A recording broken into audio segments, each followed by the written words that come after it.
Okay welcome to ग्रामीण school. ग्रामीण स्कुलमा तपाईँलाई स्वागत छ। तो आज हामी यो मोडर्न पिरियोडिक टेबल तपाईँ हेर्न सक्नुहुन्छ। यो मोडर्न पिरियोडिक टेबलमा रहेको इलिमेन्टहरूको पोजिसन कसरी फाइन्ड आउट गर्ने त्यही सिक्न गइरहेछौँ। यहाँनिर हामीसँग ग्रुप कति 18वटा 18वटा छ भने पिरियड कति 7वटा अनि ब्लक कति 4वटा। अनि ब्लक भनेको एउटा एस ब्लक हेर्न सकिन्छ। यो एस ब्लक भनेको दुईटा group, first group and second group. अनि पी ब्लकमा कतिवटा ग्रुप 6वटा, यहाँ 3A देखि लिएर 0 सम्म, इट मिन्स 13 देखि 18। तर डी ब्लकमा 3 देखि 12 सम्म, मिन्स 10वटा हो यो। अनि एफ ब्लकमा यहाँ ल्यान्थेनाइड सिरिज र एक्टिनाइड सिरिजका सबै एलिमेन्टहरू कहाँ पर्छ? एफ ब्लकमा पर्ने। त्यसै गरी हामीसँग ब्लक भनेको 4वटा एसपीडीएफ भयो, एसपीडीएफ, तर ग्रुप भनेको 18वटा अनि पिरियड भनेको 1 देखि लिएर 7 सम्म। So, a simple introduction about this modern periodic table. Now our main target is to find the position of an element in periodic table. Okay, how to find the position of elements in periodic table? This is the title of this video. So, for this, let's take an example. अब यहाँ example हेर्न सक्नुहुन्छ। यो exampleमा हामीले एल्युमिनियमको atomic number कति 30। तो यसको electronic configuration लेख्न सक्नु पर्यो। तो इलेक्ट्रोनिक कन्फिगरेसन हामी लेख्छौँ 1s 2s 2p 3s। यहाँनिर हामीले इलेक्ट्रोन पनि डिस्ट्रिब्युट गर्छौँ। 2s मा 2टा, यसमा फेरि 2टा, 2 2 4 6 10 अनि 3। यहाँनिर 3 लेख्न सकिँदैन किनभने यसले मात्र 2टा इलेक्ट्रोन मात्र होल्ड गर्न सक्छ। तो 3p 1 यहाँनिर हामीले लेख्छौँ। अब यससँगै हामीले यहाँनिर k l र m, किनभने यहाँ कतिवटा सेल हुन्छ, एउटा यो 1s2 ले यतिले एउटा सेल रिप्रेजेन्ट गर्यो, तर यहाँनिर यो 2s र 2p ले सेकेन्ड सेल अनि 3s 3p ले के डिनोट गर्यो भने यहाँ 3टा सेल छ भनेर। तो अब सबै यस सेलमा भएको इलेक्ट्रोनहरू हामी काउन्ट गरेर यहाँ लेख्छौँ। के सेलमा 2टा अनि सेकेन्ड सेल भनेको एल सेलमा 6 2 8वटा अनि यो भनेको थर्ड सेलमा 2 1 3वटा। त्यसकारण ग्रुप भनेको के हुन्छ भने number of electrons in the last shell is 3। So group के यताउति हेर्नु पर्दैन, जस्ट राइट 3। लास्ट अर्बिटलमा यदि एस छ अथवा पी छ भने ए हुन्छ। सो 3a 1 2 3 3वटा सेल भएकोले पिरियड कति 3। अनि ब्लक कुन ब्लक? यहाँ लास्ट अर्बिटल लास्ट सबसेल भनेको 3p हो अनि पी पर्ने भएकोले पी ब्लक। अब यही कुरालाई हामी के गर्छौँ? यहाँ चेक गर्छौँ। कहाँ चेक गर्छौँ? मोडर्न पिरियोडिक टेबलमा। So let's detect it. यहाँनिर हामीसँग मोडर्न पिरियोडिक टेबल छ। हामीले अघि नै हेरिसक्यो। यो भनेको 3A ग्रुप हो, 3A ग्रुप। तो 3A ग्रुपमा यो एल्युमिनियम परिरहेछ। फेरि पिरियड पनि हेर्नु पर्यो, दुवैको इन्टरसेक्सन करेक्ट छ कि छैन। तो पिरियड भनेको यहाँ हेर्दा 3। तो 3A भनेको ग्रुप अनि पिरियड भनेको 3, द्याट्स वाइ। अनि ब्लक पनि पर्यो, पी ब्लक नै भयो, it means we have done correct. तो यो हाम्रो करेक्ट हो। तो यहाँबाट के हामीले फाइन्ड आउट अब्जर्भेसन हामीले के गर्न सकिन्छ भने कुनै पनि एटमको पोजिसन फाइन्ड आउट गर्नको लागि हामीले के कुरा चाहिन्छ? सबभन्दा पहिला हामीले एटोमिक नम्बर थाहा हुनु पर्यो। So you must have to remember or memorize. त्यसकारण हामीले याद गर्नु पर्यो। अर्को कुरा भनेको इलेक्ट्रोनिक कन्फिगरेसन लेख्न सक्नु पर्यो। सो इलेक्ट्रोनिक कन्फिगरेसन कसरी लेख्नु? Let's learn. इलेक्ट्रोनिक कन्फिगरेसन लेख्नुभन्दा पहिला हामीले के जान्नु पर्यो? अइफबर्ग प्रिन्सिपल। अइफबर्ग प्रिन्सिपलले के भन्छ भने कुनै पनि एटोमिक अर्बिटल यदि लोएस्ट इनर्जी लेभलको छ भने त्यसले पहिला के पाउँछ? इलेक्ट्रोन पाउँछ अनि मात्र हायर इनर्जी लेभल्सको अर्बिटलले इलेक्ट्रोन्स पाउँछ। कुरालाई हामी यहाँ हेर्न सक्छौँ and we have to write here.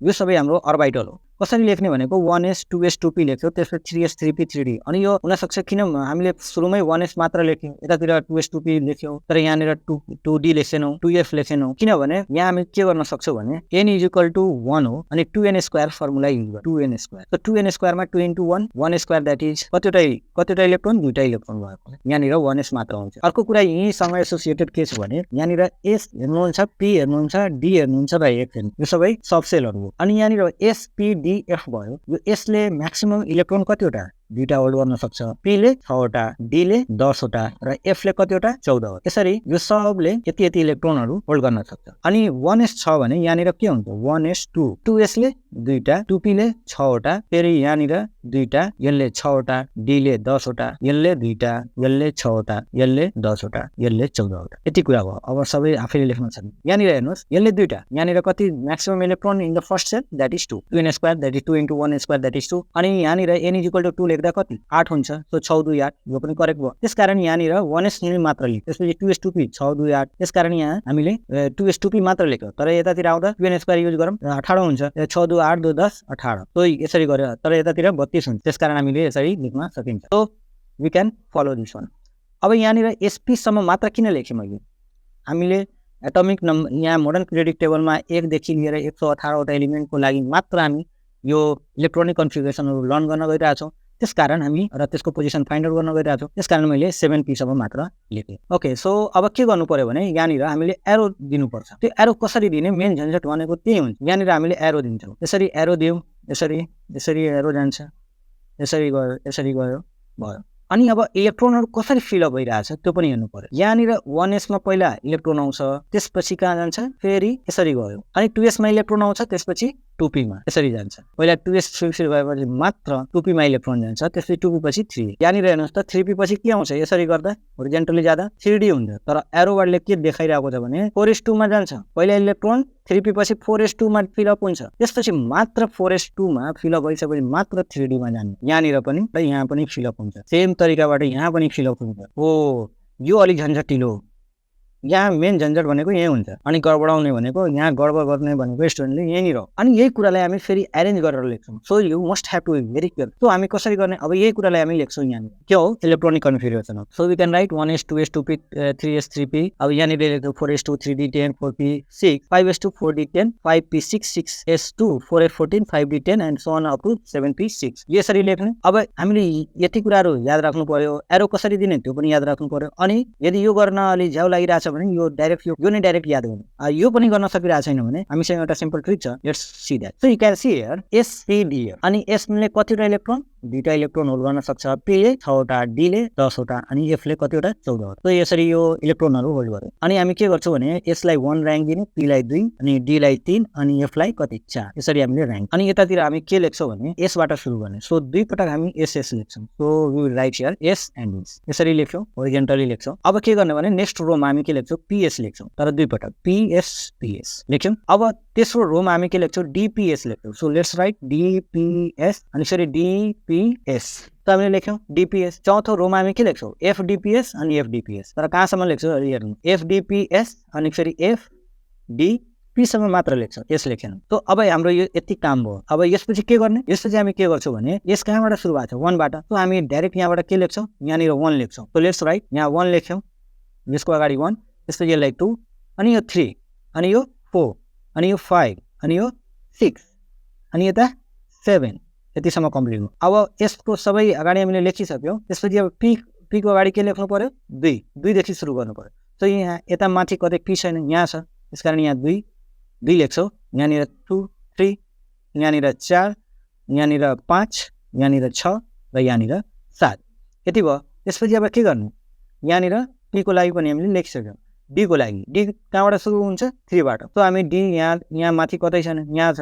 त्यसकारण 3 4 अनि यहाँ 5 अनि यहाँ 6 अब f को लागि 4 बाट सुरु हुन्छ यता माथि कतै f छैन यहाँ मात्र छ त्यसकारण यहाँ 4 यही लेख्ने 4 अनि 5 यसरी हामीले लेख्यौं अब यही कुरालाई हामीले अरेन्ज गरेर लेख्यौं भने हाम्रो इलेक्ट्रोनिक कन्फिगरेसन भयो यो कुनै नियमहरु केही फलो गर्नु पर्दैन मात्र सिम्पल ट्रिक हो यो ट्रिक अप्लाई गर्यो भने आफै हुन्छ so you have to follow this one मात्र याद गर्नु के गर्नु पर्यो भने तल यसको र्यांक दिने अनि र्यांक दिएपछि के गर्ने SS लेख्ने PS लेख्ने PS लेख्ने DPS लेख्ने FDPS FDP सम्म लेख्ने अनि यसरी भयो यहाँदेखि यहाँसम्म गर्न सक्नुहुन्छ काउन्ट गर्न टोटल इलेक्ट्रोन भनेको 118 वटा हुन्छ अब यति जानिसकेपछि हामी के गर्छौं भने 1 बाइ 1 इच एन्ड एभ्री एलिमेन्टलाई कसरी त्यसको ग्रुप पिरियड र ब्लक फाइन्ड आउट गर्ने यहाँनिर मैले इलेक्ट्रोनिक कन्फिगरेसन पनि लेखिसकेको छु ग्रुप कसरी फाइन्ड आउट गर्ने त्यसको लागि पनि नियम छ अनि पिरियड कसरी फाइन्ड आउट गर्ने त्यसको लागि पनि एउटा सिम्पल नियम छ अनि ब्लक कसरी फाइन्ड आउट गर्ने त्यो पनि सिम्पल लजिक हो त्यो सब बुझ्यो भने हामीले केही मिस्टेक गर्दैनौं अनि फटाफट यहाँ लोकेट गर्दै जान्छ हाइड्रोजनको एटोमिक नम्बर कति हो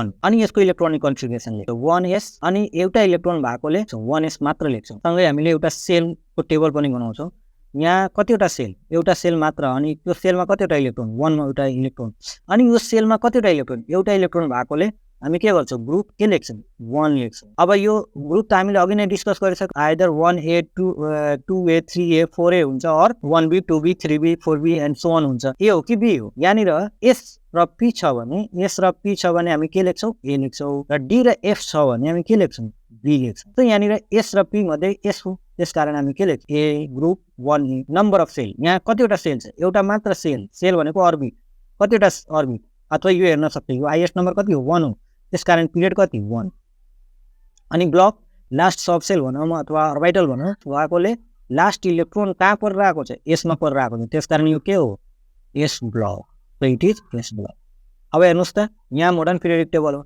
यहाँनिर 1A कुन हो ग्रुप भनेको 1A यो हो पिरियड भनेको यो हो इन्टरसेक्सन सबको यहीँ पर्ने हो अनि अर्को कुरा माथिबाट यो एस ब्लकमै परिरहेछ त्यसकारण यसको एक्ज्याक्ट लोकेसन के हो यो हो सो हाइड्रोजन विल लोकेट कहाँ हाइड्रोजन कहाँ लोकेट गर्छ so hydrogen locate here so hydrogen locates here अब हिलियमको लागि सो हिलियम He यसको एटमिक नम्बर 2 सो 1s2 यहाँ हेर्नुहोस् त के सेलमा कतिवटा इलेक्ट्रोन दुईटा फर्स्ट सेल पनि यही हो लास्ट सेल पनि यही हो अनि यहाँ दुईटा इलेक्ट्रोन छ कुन रुललाई अबे गरेर आछ ड्युप्लेट रुललाई अबे गरेर आएको ड्युप्लेट रुलले के भन्छ भने भ्यालेन्स सेलमा कतिवटा इलेक्ट्रोन हुनु पर्यो दुईटो एलिमेन्टलाई के भन्छ इनर्ट ग्यास भन्छ inert gas or noble gas modern periodic टेबलमा छुट्टै ग्रुप बनाएको छ डाइरेक्ट यसको ग्रुप के हुन जान्छ जीरो ग्रुप यहाँ नम्बर अफ सेल कति एउटा त्यसकारण यसको पिरियड 1 यहाँनिर त एस छ र के हामी एस ब्लक लेख्छौँ होइन यसको लागि के लेख्छौँ पी ब्लक लेख्छौँ एक्सेप्सन केस हो यो याद राख्नु पर्यो so helium is located here सबको लागि हामीले के याद गर्नु पर्यो एउटा त पहिलो कुरा सिम्बल याद गर्नु पर्यो सबै एलिमेन्टको अनि त्यसको एटमिक नम्बर पनि हामीले याद गर्नु पर्यो अनि अर्को कुरा इलेक्ट्रोनिक कन्फिगरेसन कसरी लेख्ने त्यो आइदर त्यो ट्रिकबाट होस् अथवा मेमोराइज गरेर होस् जसरी पनि होस् तर लेख्न सक्नु पर्यो तो 1s अनि 2s 1s मा दुईटा इलेक्ट्रोन अनि 2s मा एउटा इलेक्ट्रोन यसरी गर्दा हामीले डिस्ट्रिब्युट गर्यो इलेक्ट्रोनहरुलाई अनि कति 2 1 3 वटा भयो कम्प्लिट भयो हाम्रो यो इलेक्ट्रोनिक कन्फिगरेसन कतिवटा सेल हुन्छ यहाँ दुईटा यो फर्स्ट सेल अनि यो सेकेन्ड सेल तो के एन्ड एल अनि यहाँ के मा कतिवटा इलेक्ट्रोन दुईटा एल मा कति एउटा 2 1 3 यहाँबाट हामी हेर्न सक्छौं यहाँ number of electron in the last shell is 1 so यो ग्रुप के हुन जान्छ 1 लास्ट इलेक्ट्रोन कहाँ पर रहेको छ एस मा पर रहेको छ त्यसकारण यो ग्रुप 1 ए हुन्छ दुईटा सेल छ हैन दुईटा सेल भएकोले यो कुन period second period 1s 2s यो लास्ट तिर के हो एस हो त्यसकारण यो के हुन गइरहेको छ एस ब्लक तो यो कहाँ पर्छ एस ब्लकमा यहाँनिर हेर्नुस् त अब मोडर्न पिरियडिक टेबलमा फर्स्ट यो अनि सेकेन्ड पिरियड हो अनि ब्लक भनेको एस सो यहाँनिर पर्ने हो नि तो यहाँनिर लिथियम बस्ने ठाउँ भनेको लिथियमको ठाउँ कहाँ हो सो लिथियम बस्ने ठाउँ यो अब लिथियम पछि बेरिलियमको सिम्बल यो हो एटमिक नम्बर 4 अनि अब इलेक्ट्रोनिक कन्फिगरेसन लेख्नु सो 1s 2s यहाँनिर दुईटा इलेक्ट्रोन यहाँनिर दुईटा इलेक्ट्रोन 2 2 4 फेरि यतातिर सेल वाला टेबल पनि बनाउनु केएल यहाँ दुईटा number of electron in the last shell is 2 so group direct यहाँ 2 लेख्ने यहाँनिर एस भएकोले यो ए भयो अनि पिरियड चाहिँ के नम्बर अफ सेल कति एउटा दुईटा सो पिरियड भने 2 अनि ब्लक एस ब्लक नै हुन्छ किनभने लास्ट इलेक्ट्रोन कहाँ पर रहेछ नि 2s मा पर रहेछ 2s मा छ त्यसकारण यो एस ब्लक यो पनि हामीले गर्यौं बेरिलियम कहाँ पर्यो यहाँनिर पर्छ so we can locate it as यहाँनिर हामी लेख्न सक्छौं बेरिलियम पछि बोरन भनेको यो एटमिक नम्बर कति बोरनको 5 इलेक्ट्रोनिक कन्फिगरेसन लेख्छौं 1s2 2s3 2s3 हुन्छ कहिले हुँदैन 2s2 अनि 2p1 यसरी लेख्नु तो अब फेरि हामी लेख्छौं केएल के मा कति दुईटा एल मा कति 2 2 2 1 3 तीनवटा तो अब ग्रुप के हुन गइरहेछ number of electron in this L shell is 3 तो ग्रुप इज 3 पी हो लास्टमा पी हो अनि एस र पी छ भने ए हुन्छ त्यसकारण यो 3a हुन जान्छ के अनि अर्को 2 के र एल मिल दुईटा सेल हो त्यसकारण यसको पिरियड कति 2 अनि ब्लक चाहिँ last sub sale is 2p यहाँ 3 ब्लक हुन्छ यहाँ ग्रुप 3 पिरियड सेकेन्ड अनि ब्लक भनेको P so position is boron so boron lies तो बोरन कहाँ हुन्छ यहाँ हुन्छ कार्बनको एटमिक नम्बर 6 लेखौं इलेक्ट्रोनिक कन्फिगरेसन 1s 2s 2 2 4 अनि 2p को 2 यहाँ दुईटा सो फेरि केएल लेखौं यहाँनिर 2 तर यतातिर एल मा 4 वटा कतिवटा यो अब ग्रुप चाहिँ के हुन जान्छ यहाँ 4 वटा इलेक्ट्रोन भएकोले यो के हुन्छ डाइरेक्ट यहाँ 4 लेख्नु ए कि बी यहाँनिर पी छ त्यसकारण ए लास्ट अर्बिटल के हो 2p हो त्यसकारण पी ब्लक कार्बन बस्ने ठाउँ भनेको यो 4a सेकेन्ड पिरियड अनि P block so this one is for carbon पछि के नाइट्रोजन तो अब नाइट्रोजनको लागि हामी लेख्छौं नाइट्रोजनको सिम्बल n एटमिक नम्बर 7 यो इलेक्ट्रोनिक कन्फिगरेसन हुन्छ 1s 2p यहाँनिर कति दुईटा यहाँनिर दुईटा 2 2 4 अनि p मा कति 3 वटा बाँकी रहेको p मा तो अब यहाँ सेल बनाउँछौं हामीले सेलको टेबल केएल यहाँनिर दुईटा यहाँनिर 5 वटा 2 3 5 तो अब ग्रुप कुन हो 5 वटा इलेक्ट्रोन छ लास्ट सेलमा त्यसकारण ग्रुप डाइरेक्ट 5 लेख्ने यहाँ p छ त्यसकारण ग्रुप फेरि a नै हुन्छ सो 5a अनि पिरियड दुईटा सेल छ त्यसकारण पिरियड 2 अनि ब्लक p ब्लक नै हुन्छ तो नाइट्रोजन लाइज हियर यो 5a मा नाइट्रोजन बस्छ तो नाइट्रोजन कहाँ बस्छ यो 5a अब नाइट्रोजन पछि oxygen so electronic configuration 1s2 2s2 1s2 2s2 अनि पहिला 2p लेख्ने त्यसपछि यहाँ पाउनु 2 2 4 अनि बाँकी रहेको 4 तो के मा कतिवटा एल मा कतिवटा के मा दुईटा एल मा 6 वटा यहाँ 6 हो number of electron in the last shell is 6 तो यो ग्रुप चाहिँ हाम्रो 6 भयो यहाँनिर ए हुन्छ किनभने p छ ए नै हुन्छ अनि 6A भयो, पिरियड चाहिँ दुईटा सेल के र एल सेल, त्यसकारण पिरियड 2 अनि ब्लक फेरि पी ब्लक नै हुन्छ, तो पी ब्लक 6A अनि सेकेन्ड पिरियड। अक्सिजन पछि फ्लोरिन, यहाँनिर लेखौँ 2 अनि 2 2 2 4 अनि पी मा 5 4 5 9, तो केएल के मा दुईटा एल मा कतिवटा 5 2 7 वटा, यहाँनिर 7 हो, number of electron in the last shell is 7, so group चाहिँ के हुन जान्छ 7, यहाँनिर पी छ त्यसकारण ए, पिरियड चाहिँ हाम्रो फेरि सेकेन्ड नै हुन्छ किनभने नम्बर अफ सेल के र एल दुईटा सेल मात्र छ त्यसकारण 2 हो। ब्लक भनेको के हुन जान्छ पी हो, लास्ट अर्बिटल भनेको 2p छ त्यसकारण यहाँ पी ब्लक। यसरी हामीले फ्लोरिनलाई पनि लोकेट गर्यो, so fluorine lies here. So fluorine पछि नियोन, नियोनको एटोमिक नम्बर कति 10 10, यसको इलेक्ट्रोनिक कन्फिगरेसन लेख्छौँ हामी 1s 2s 2p, यहाँनिर हेर्नुहोस् यसमा दुईटा फेरि यसमा दुईटा 2 2 4 अनि यहाँनिर 6 6 4 10 अनि फेरि यहाँ केएल, यहाँनिर हेर्नुहोस् त यहाँ 2 तर यता एलमा कति 8 वटा, फेरि यो के भयो भ्यालेन्स सेल भयो भने भ्यालेन्स सेलमा कति 8 वटा, it means it is octet. तो इनर्ट ग्यासको के हो ग्रुप चाहिँ 0 हो, त हामी डाइरेक्ट यहाँ के लेख्छौँ 0 ग्रुप, अनि 0 ग्रुप लेख्यो, पिरियड चाहिँ के दुईटा सेल त्यसकारण सेकेन्ड पिरियड, अनि ब्लक चाहिँ के हुन जान्छ पी ब्लक हुन जान्छ। सो हामीले यो पनि गऱ्यौँ, त्यो नियम यहाँसम्म लेख्यो। तो अप टु 1 to 10 हामीले गर्यौँ।